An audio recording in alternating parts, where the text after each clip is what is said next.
Hey everybody, I'm Monty Mont. I'm Tiff. And these are a few of our favorite things. Yo, you ready for Mom, Tiff? Let's go! Never kept up with the latest. Never tried to be the greatest. But let's be honest, yes, we want this. Oh.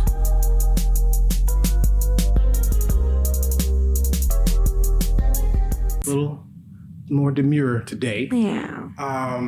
We're doing a special show, so this will probably won't be a month of Monday. You're probably going to see this in the middle of the week because we want to just get this out for everything that's been going on, and we wanted to just give our takes as well. There's a lot happening from the past week with the just terrible George Floyd murder that nothing more than you can call it that. That's what it was. And then the civil protests and the unrest and a lot of things have been happening. But let's just kind of start with the initial thoughts that we both have. So Tiff, first of all, how you doing? That's my main thing. Yeah. Because we haven't really touched base since all of this has happened. So my question to you is, how are you? I'm, through the week, it's been a lot of things, and I've been good and bad, and sometimes, happy, sad. I've seen some things that kind of encourage you, some things that discourage you, but I guess let's start with this. I'll give my view and then give yours, Okay. of when I first saw the video. I guess everybody kind of now can speak to that point of what did you think when you first saw the video. And I was telling you initially when I saw it real early before any kind of protest things, and I only saw a clip, and I just saw it looked like officer was holding this guy down with his knee on his neck, and I didn't, I see everything everybody sees, that little view by the car, and it kind of just was a quick little thing on Instagram, and I just said, man, okay, what's going on? Then later in that day, I found out the guy that I saw died, so then I went back and then I found a full clip. And I just watched the full 8 minutes of that, and I couldn't get over the officer or the ex-officer's face of just almost as if he was putting his foot on a piece of wood to hold for somebody, just so nonchalant, and it's a man's life, and that just the officer's face is what I can't get out of my head. So I just was horrified by that. It's not that you haven't seen it before, because we've seen Eric Garner, but this was just so deliberate and apparent, and with no regard. You see the cameras on you, don't care, nothing like that. So that's what really stuck with me. What about you? Just as you, so we're talking about the 25th, right, of May. So initially, I did not watch it the first day, right? I did. Just as you, I didn't realize that he had died initially, right? Yeah, right. So it was, unfortunately for us, something that we see too often, right? So my initial reaction was, not again, right? Right, yeah. So once I finally see the video, it is so heartbreaking. I'm getting emotional right now because this time, even though we've endured this a lot, right? Too much. This time felt different. It did. Yes. It felt different. Yes. And just like you said, it was a lot of carelessness that was happening. It was nonchalant. It was really unreal. Yeah. To watch. And for 8 minutes or so, we literally watched a man beg to breathe. And they didn't care. They did not care. And emotionally, this was hard for a lot of people to deal with. It kept me up a couple of nights. I've been extremely emotional behind it. I could not sleep. I've been in prayer because I'll be honest, I could not. There was some things that I kind of went mute for a couple of days before speaking because I wanted to be very careful with what I said, because I may not have given the nicest response. The PC answer. Yeah. Right. Yeah. So I had to take a moment to pray, because my heart was really heavy. Still is very heavy. Yeah. But to see the nation, I mean, all over. See, now what normally happens is, this happens to us, unfortunately, and we protest, and then we stop until the next person. Until the next one. And then we do it again, and then we stop. This time, I feel change coming. It's almost undeniable. And it's almost, we're not letting up. Put it like this. It's, again, like you said, first of all, here's why it's different. Even with Eric Garner, you saw a struggle, and you saw guys, and a guy choked him and all that, and then it was kind of over. Or even when you see police shootings, it's like, what? Bang, bang, and then the guy's down. This long ordeal of just slowly suffocating a man out, and that's what resonates. But now it is a difference, because it is a worldwide protest. Yes. And I am seeing people say Black Lives Matter that I did not know was going to say Black. No. I saw the commissioner of the NFL who blatantly was just, we all know if you don't know me, you already know with Kaepernick, that was 4 years. It was 2016 when he took a knee. We were trying to peaceful protest. And we was trying to tell y'all then.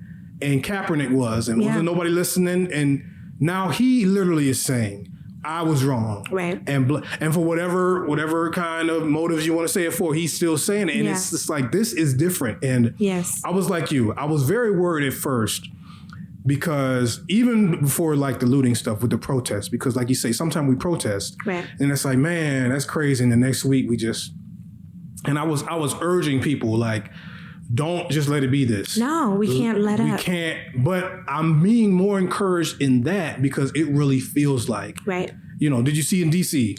Wow. That's the Black Lives Matter. Get out of here. In the streets. When leading right up to the White House, when would you ever think something like that was going to happen? I didn't. Yeah. I never saw that coming. Never saw that coming. And so, I'm proud. I am very encouraged. I'm encouraged. Yeah. Because the things that I'm seeing, and let me get on my soapbox real quick. We're gonna put this on our favorite things, and I'm gonna put this on shareholders. And part of what I tell people, and especially our people, is that the change we also need. We have to be. There has to be an economic groundswell as well. And I always say that because we look back at Rosa Parks, and Rosa Parks, she's famous for not wanting to get up, and so that whole thing started. But then you got to understand, Dr. King and the rest of the civil rights movement, they said, okay, now guess what? We're not riding the buses until you guys give us what we want. Come on. And the bus company said, fine, well, you're not getting what you want. But then they didn't ride the buses for over a year. Yes. They organized. They gave people rides to work. Yes. They picked people up. They did what they needed to do. And they broke. And you know what? They talked to their pockets. Yes. And this is my saying, and then I'm going to let you. They love money more than they hate us. Oh, yes. Okay? Oh, yes. And it's in the Bible. The Bible says the love of money is the root of all evil. They can't. So they see green more than anything. So if you really want to make an economic... That's where you hit them. That's where you hit them. And then they'll turn, and then they'll finally start listening, and they'll start... And we talk Black Wall Street. That just was the anniversary of that, when they burned down Tulsa and all that. So I am encouraged, I definitely... What I saw in D.C., I did not expect. Oh, no. And for the very first time, I can say, within the last couple of weeks, I did begin to feel encouraged, right?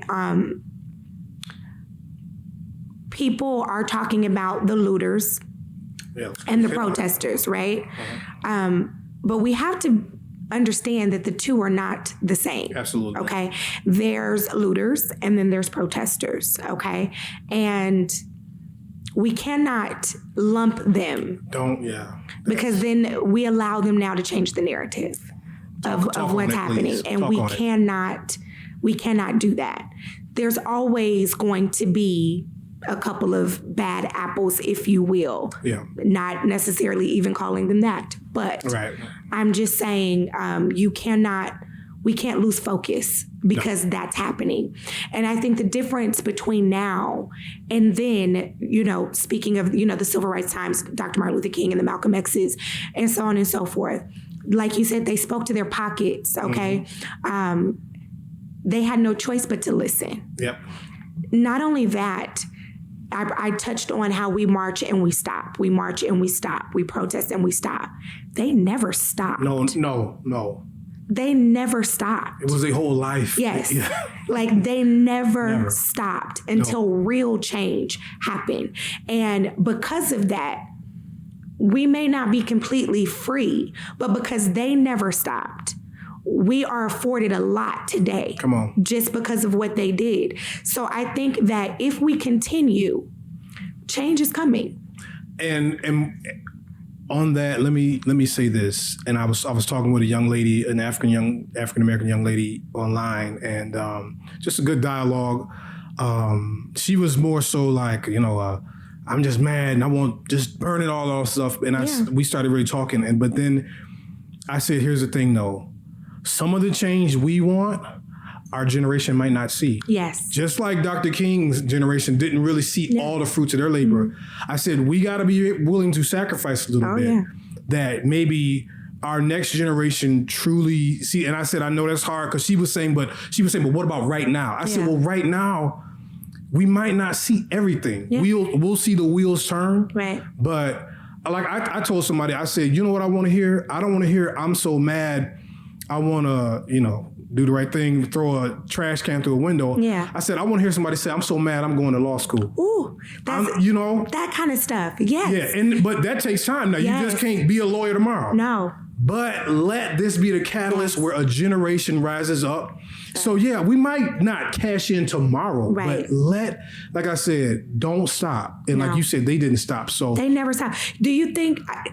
I believe that during the time that Martin Luther King and Malcolm X and they were fighting for these things, they didn't see that there was a black president coming. Oh, God, no. But they believed that eventually there'll be a time, if we continue to do this, that we're going to be free, we're going to be equal, and eventually that will happen. So they were never here to see it. Oh, yeah. But it's because of what they did that got us to that point, right? If we continue to push forward, we're going to be able to break boundaries that people will never even, that we would never even understand. Just like we just said, we never thought that they would paint Black Lives Matter in the streets of Washington, D.C. We never saw that coming.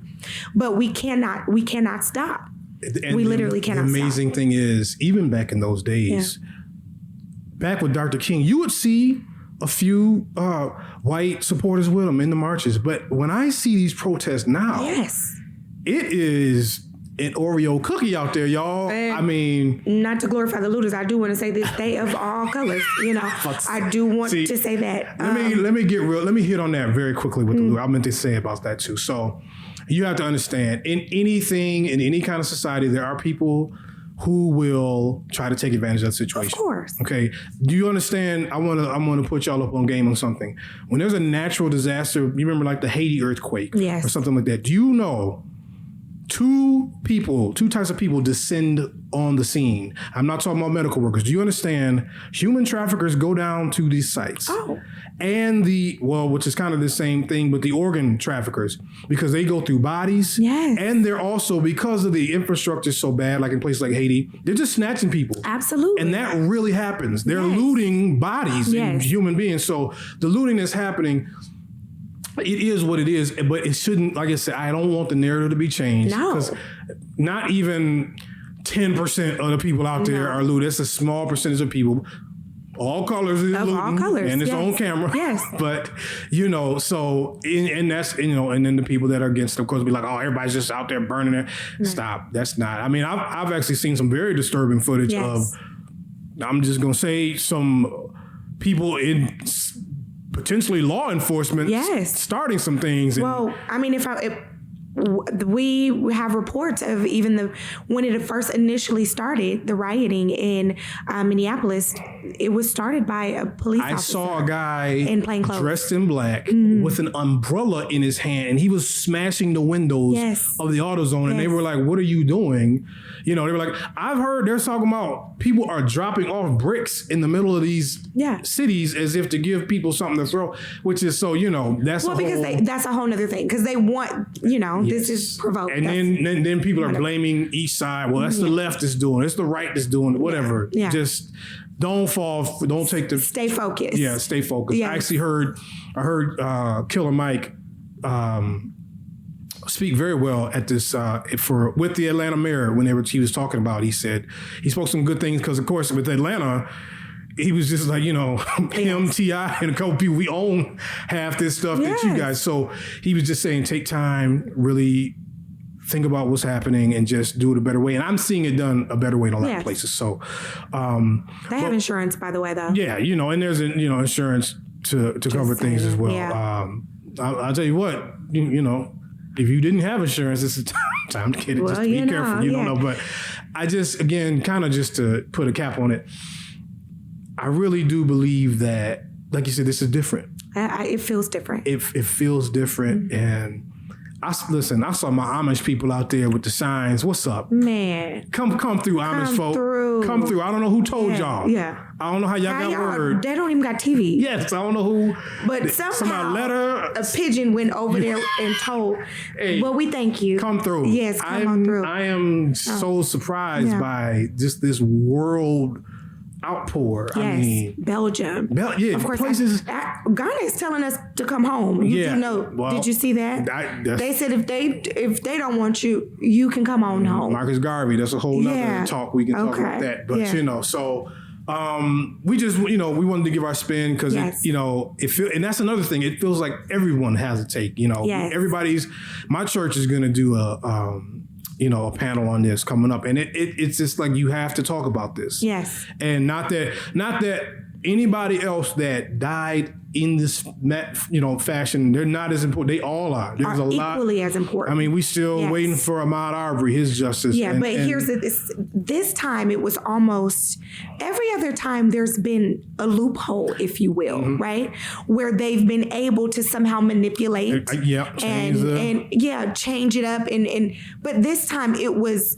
You're going to tell me what I saw with my eyeballs. I did not see. Everybody saw it, and we all heard it. And how are you going to get out of this one? And the thing is, the Eric Garner thing really changed me. Yes. Because I couldn't believe, I kept saying, like I said, but we saw them kill him. Yes. What? And I remember when they weren't going to bring no charges, I was just devastated because I said, fam, we just saw, but the pressure that's being applied on them, as you see, the charges were actually third degree at first, and now they're up to second degree. They are second now. I want to say this real quick. It'll be hard to prove first because they'll say it's intentional. He meant to do that initially. I know there's some people that there's kind of a bloodlust out there. It should be first. Here's what you got to be careful of, though. For prosecutors, they have to be able to prove things beyond a shadow of a doubt. And the higher up you get, there was a case with the girl, her name was the Casey Anthony case. Yes. With the problem with that was, don't even get me started. They tried to get the death penalty. Yes. Which means you have to prove motive, you have to prove intent, you have to prove premeditation, all these things, and that's where they dropped the ball. Yeah. We don't want them to drop the ball. We can't lose this. You know what I mean? No. So I know some people, make it, listen, we all want justice. Yes. But we want something as well. We don't want no technicality stuff and, so do things by the book. And we just praying that the right people are assigned and do the right thing. So, this has been good, though. We just wanted to give you guys a little something to, everybody's talking about it, but we wanted to give our spin. You got anything else you want to? When we get justice, there'll be peace. Hey, I know that's right. And, and we got a long way to go. You know, people have been charged, but we know the legal system is going to be a while. And, but we stay with it. Prayers out, of course, to the Floyd family and his, his little daughter and I saw her saying her daddy changed the world. God. Yeah. See, I ain't even going. Yeah. Oh, that just And really, it's true. It really is true. It's true. You know, you don't want a baby to lose her father, but the fact that she can say that and recognize it, that just hit me. So, Yes. I mean, we glad for the pioneers, you know.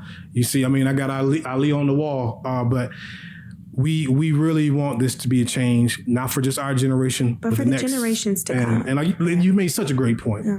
Dr. King they probably dreamed of a black president at some point. Yeah, but they never were here to see it. Yeah. But it happened. None of them saw that, but it happened. happened.